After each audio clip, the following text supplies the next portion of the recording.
Hey everyone, I'm Gary McLean, and you're watching Talent Talk. Thanks for tuning in. Welcome to this week's episode. And just to give you folks a reminder, if you haven't already done so, please subscribe to the Talent Talk YouTube channel as well as the Facebook page. That'd be highly appreciated.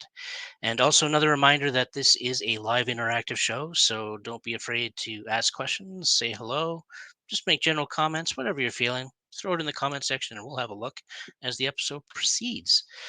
Now, this week's guest, a little bit different than our usual film and television guest in that she delves into the more traditional art category, shall we say. She has designed and fabricated her own cosplay costumes, which I can tell you, her detail is amazing. That's not all, though. She is also currently creating custom dolls, which she is commissioning out to folks. So we'll definitely have a chat on that. And she can correct me if I'm wrong, but I also believe she does some sketch or maybe even some paint work. We'll touch on that as well. All this while being a working mom. I don't know how she does it. Maybe we'll find out. But I can't wait to share her work with you. So I would ask that you join me in please welcoming Stephanie Ford. Hello, Stephanie. Hi. How you doing? Good, you? I'm doing all right. It's not a bad night. I hope spring is finally here. Yeah, no kidding. Guess I should not say that. I'm probably just cursed it, but that's okay. Knock on wood. Um, so thanks for joining the show. I appreciate you taking the time to chat with us today. Yeah, thanks for inviting me. Oh, for sure. Maybe you can give a little bit of an introduction of yourself and say where you're from, that kind of stuff, and who you are. Ooh. Well, my name is Stephanie Ford, as you know. I used to go by Misfit Ghost Cosplay, so if anybody remembers that one, that was used to be my first cosplay name. I go by Misfit Creation now. Just a little bit of a change, just because I found that by going by just specifically cosplay, kind of just brought me down to one genre, whereas now I'm doing a whole bunch of stuff. So that kind of opens up the genre. I'm born Canadian, from Calgary, Alberta here. Kind of lived a little bit all over Alberta, but always come back to Alberta here. So, or not Alberta here, sorry, I said that wrong. Always come back to Calgary. Fair enough. Yeah.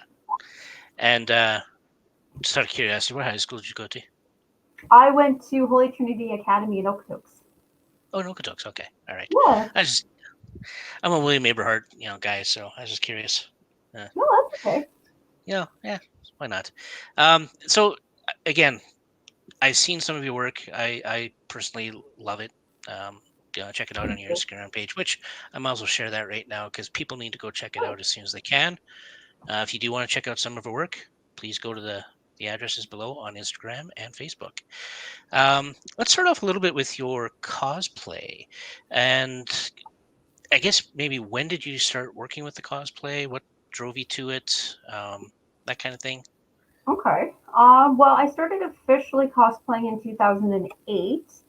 Um, so it's been something I've always been interested in. Like even when I was little, I've always had this huge love for Halloween. Like I think a lot of cosplayers do, and you always got that desire to dress up and stuff. When I was in high school, like me and some of my friends found out about like anime conventions and cosplaying. We've always wanted to do it, but we never knew where to go, how to go about it, or any of it. After high school, I started working at EB Games, and I had some coworkers there that actually one of them was a cosplayer, and she was doing a Final Fantasy VIII group at the time. And I was explaining about how much I really wanted to, get into cosplay and stuff like that. And so she said, "Well, just come with me and my friends and come hang out." So me and my college boyfriend at the time were both really interested. So we both went together. We did a Final Fantasy VIII cosplay with her. I did Selfie and he did Zell, and I ended up making both of them. Half made his. We kind of like pulled it together. His was like a cosplay with a Okay. little bit of like altering stuff, and then mine was like a full blown like me hand sewing because I had a sewing machine, but I didn't know how to use it at the time, and it used to scare me until one of my friends finally showed me how to use it.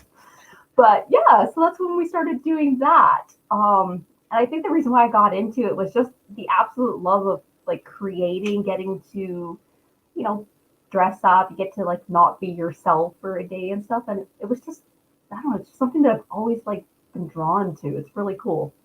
Yeah. For sure. you know what? I'm going to share one of the photos here. I believe this was one of your first ones. This one right here. One that was about 2 years of cosplaying at that point, I would say. 2 years, okay. Roughly, A- yeah.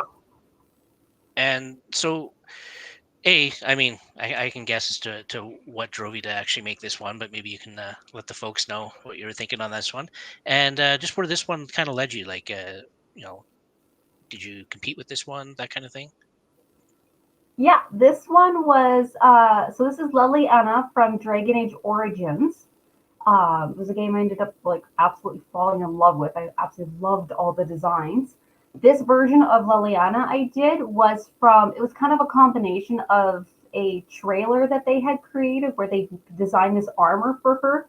And it was also a mashup of the art book that I have of her original concept. So this one's not actually in the game unless you were like to get like a mod from an online user, and then you can download it that way. But it's not made by the actual company.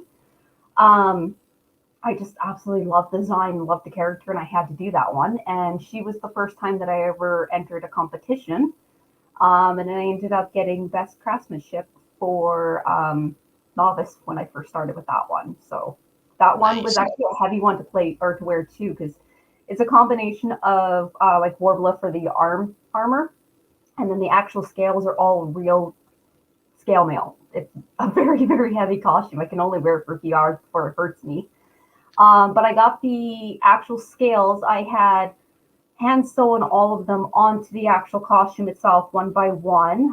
There's a website. I unfortunately I cannot remember the name of it at the moment. I do apologize. That actually makes the scales that you can order from in bulk. So I had actually like ordered those ones.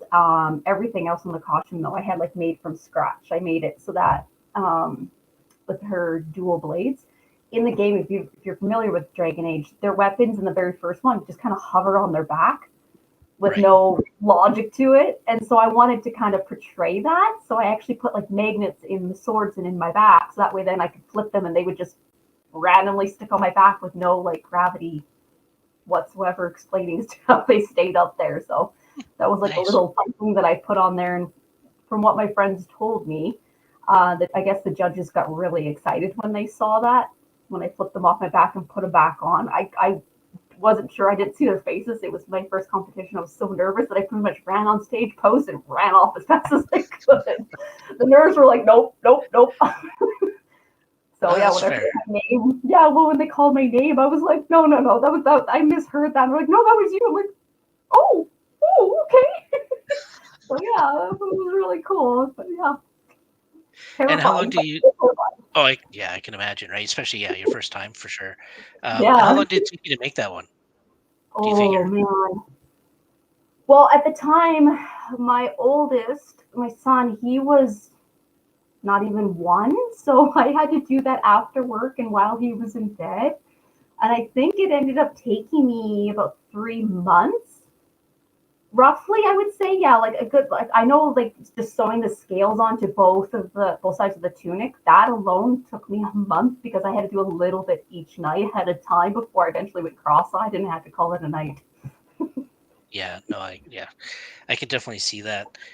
And I think that's something a lot of people don't understand. Like when they see people that are wearing cosplay, especially ones that are as detailed as yours, the amount of time and effort that actually goes into making these things, Oh and yeah. money, right? Because I mean, you got to pay for all that material and everything It's else. expensive, or it Um, can be depending on where you source your materials from. It doesn't have to be expensive, but like it just depends on the type of person you are, what you want to make your costumes out of, and whatnot. You can make that stuff for dirt cheap, but if you just want to go the little extra mile, then if you spend a little bit more, then you can have them be that higher quality, right? Yeah. right. Yeah, fair enough. Another one I want to bring up, which this one blew me away when I first saw it as well. And I'm going to bring this picture up because it actually shows the comparison between the Yeah, two. Um, yeah, like even just looking at this, I'm just doing the comparison quickly, and I'm just like, man, like the detail is just amazing. Um, I'm curious to know how long this one took you, because this one seems to be a lot more intricate than even Liliana was. But I don't know. it definitely was.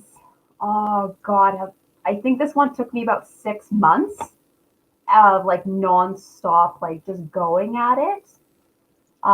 Thankfully, my son was much older, and so I was able to spend more time on this and whatnot. But yeah, I'd say roughly about 6 months of work that was put into that because it was very, very intricate, and there's a lot of details I know I missed on it because there was just certain things I just couldn't. I just didn't have like the skill at the time that I felt that I was confident enough to do on it. So there was little things that I changed up and added my own flair to. Right.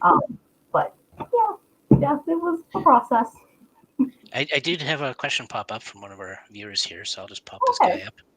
And the question is, does the cosplay stuff have to be 100% made for contests? And how much has to be made by the contestant? It's been a while since I've entered.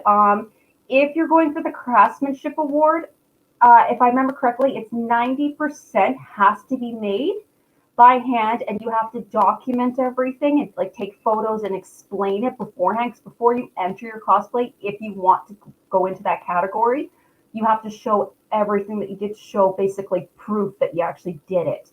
If you like, for example, if you wanted to buy a costume and enter it, you absolutely could. It's just you won't qualify certain awards and categories and whatnot. But yes, you don't have to make it at all, or you can make half of it if you want. Like they have the different having a brain fart here. My apologies. Different conventions you go to have different rules. So if you ever want to compete, always just look at their rules and their guidelines, and they'll give you a nice, clean, explanation as to what you're allowed to do, what you can enter for. Okay. And have you, I mean, other than maybe your first one or whatever, have you made costumes for other people? Kind of. I've helped a lot of my friends, or I've done like, pieces of the costumes, or, we've traded off with work and stuff. Other than for like, for example, like, for my son or something like that, I haven't actually like made anybody else like a full blown costume just because I, I don't know. I get worried that it's not going to hold up for them or something. I get very self conscious about it, and then because I always think about the fact that a lot of times certain costumes I sit there going, please don't fall off me, please don't fall off me. So I don't want that to happen to somebody else because I would feel horrible. So no, I haven't ever actually like fully made something from somebody else, but I've had lots of my friends like wear my actual costumes and nothing's happened to them. So I probably could, but I don't know. I get too I'm too much of a perfectionist to like to actually do it. That makes Well, sense. yeah, I was thinking like if you were letting somebody else wear it, like wouldn't you just be the whole time going, "Oh, please don't break it. Please Depends. don't." I'm very particular about which ones I will lend out. Like for example, my Scorpion that I did for Mortal Kombat. I think it was 11 that I did. I did a gender bend version of Scorpion. I've had a couple friends actually borrow this one, or it's been used for multiple photo shoots with multiple different models and stuff. And this one actually you can beat the crap out of, and it just keeps looking better. So I was like, Oh, if okay. it falls off, it's great. It just adds to the wear and tear. So I'm like, yeah, go for it. I'm like, be as rough as you want. It's all good. Yeah, no, that's fair. Yeah, I could see Yeah. that. Um, there was a couple others that you had shared with me via email. I just didn't get them up here, but there's like, of course, Calgary had Scream Fest there for a few years, and there was one that you kind of created just for yourself, I think. Yes. Sin, I think is what it was called. Yes. Yes. Yeah, it was sin.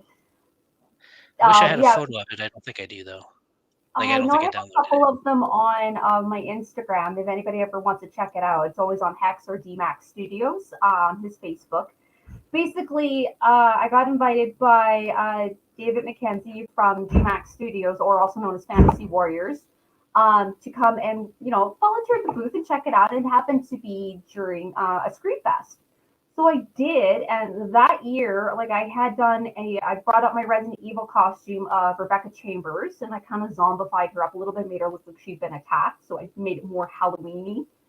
And then I saw, all the other like actors and stuff like that at the booth and stuff, and I just like my instant like love for Halloween, like I told you about before, just like flared or like that. And I was like, I need to actually like do something like not necessarily like costume or any social media, pop culture related. I need to do something of mine. And then that's where Sin was kind of born, because then the next night I basically came as a I had like this old mental patient costume and stuff like that. I know a lot of people get upset when you see people cosplaying as that. So I apologize if that's offensive to anybody. No offense or meant. But that's just what I had at the time. And then I was able to come there and like creep it up and make it look very ghostly and stuff like that. And so the character just kind of was born. And then DMAC just started calling her Sin. And I was like, hey, that's okay, cool. So then the following year, when I got to come back, I actually elaborated on it. And I don't know if you're familiar with the movie The 13th Ghosts. No, Are you a little bit? no, No? I'm not. Okay. No. Well, if anybody is, they might know the 13 Ghosts, but there's a specific character in there called the Jackal. And he was based off of this, basically a psychopath that was put into a mental ward, and he would chew through his straitjacket. So they ended up putting like a cage on his head. And then the psych ward burnt down, and he was killed in the fire. And then he became one of these like tormented ghosts that is used later on in the movie. So his whole outfit, because it was like full body straitjacket and everything, inspired my character Sin. So if you've ever looked at her, she looks quite similar to him, like with the Okay. long black, like creepy hair and everything. So when I created her, that's where I kind of got that idea. So I did the whole like the chains and everything, and each year I kept like upgrading it. And the most recent year that I got to go before the whole COVID thing happened, I had her on, and like I had upgraded all her chains to like real chains and stuff like that would just drape all over me to look like I was like some kind of bound ghost in like this ripped up mental jacket, basically that which was very constricting, very difficult to like move in, but it actually worked when I'm trying to like be all animated and creepy and stuff like that. So it was Right. quite nice. And then being inside the I think it was the Corel building, I want to say we were in for the Stampede grounds with the concrete floors and me hitting the metal against the floors, it just echoed and it added to like everything. And it was fun scaring the crap out of all the teenagers. It was Oh, great. It was like a yeah. stress relief. It was fun. That's always fun. Yeah. Actually, Oh, as you were chatting there, I did download the image, so I am going to pop it up oh, here okay. real quick, just so people can kind of have a look at it. I'm just going to hide that Yeah, banner. that was the one that I did where she didn't have the black hair because I actually had just gotten dreadlock extensions. Which Okay. she would have black hair, but that one was kind of like me playing around with it. But that just kind of gives the idea. That was the last year that I got to portray her because of before the COVID shenanigans happened. So that was the upgraded with the real chains and everything. So Nice. Nice. yeah. Um, you know what? The time is flying by as it always does seem to. Oh, So I sorry, I'm definitely want probably to move on to your. No, no, it's all good. Like I could talk about your cosplay all day, to be honest. sorry. There's so much of it. So again, if you want to check out some of what she's done, go here, check it out. Um, yeah, but I definitely do want to move on to some of your other projects here because I think they're definitely worth talking about. I'm Okay. going to discuss briefly because I do want to spend a little bit more time on your dolls, but I will bring up this sketch here, and we can maybe Yeah. talk about some of your sketch work. For example, where the concept came from. And another question I'm kind of curious about is, did you go to art school? No, I did not go to art school. So I'm self-taught. this is all just natural talent for you. Yeah. Yeah, Yeah, I've that's been awesome. drawing since I could literally hold a pencil as a kid, and it's again that's just kind of I think where the love for creating came from, and it started with me drawing, and then it just evolved into like actually creating like physical things like such as like cosplay and the dolls and stuff. So Okay. yeah, And so where did this concept come from? Did you have inspiration for this one, or? yeah. So again, because of COVID and stuff like that, it kind of, ruined a lot of plans and everything. But I had been asked to create art for a local festival that was going to be taking place. It was an EDM festival.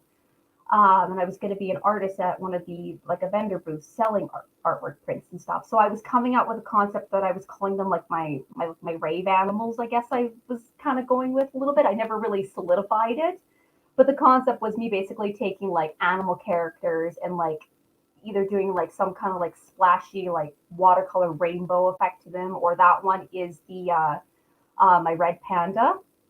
And because of red pandas being based out in Asia and stuff like that, I kind of took like like more of like that Asian kind of inspiration with it, and I just kind of played with that. I don't know, I was just kind of bored one night. I played with it. I kind of was messing around with some concepts and ideas, and that one was bored. And I was like, hey, this would be great to add to that potential roster of artwork that I was going to sell, which didn't work out at the time, but that's okay, maybe later. But yeah, that's kind of what happened with that one. So you're telling me that this is just something you kind of do to pass some time. Sometimes, yeah, that was another one that I was going to potentially use in it if I liked it enough and stuff like that. So yeah, I was just me messing around. Sometimes I just need to sit down and just paint or draw. Like this is a mixture of watercolor, Copic markers, and colored pencils with ink work Okay. on it as well. Yeah. So that's Yeah. just me No. being bored.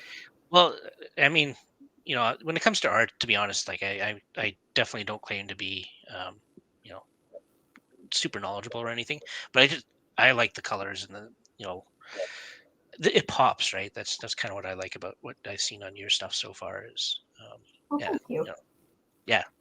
Like again, I'm no professional by any means, but I like it. I love it. Having said that, yeah, I definitely, like I said, we got about a little less than 10 minutes here, so I do want Oh, to we went by definitely. Right? I know it definitely does. So I definitely want to get in onto your dolls a bit because what intrigues me about this is of course, like everything else you seem to be doing, it's very talented, but you're actually making some money at this, I think. Yes.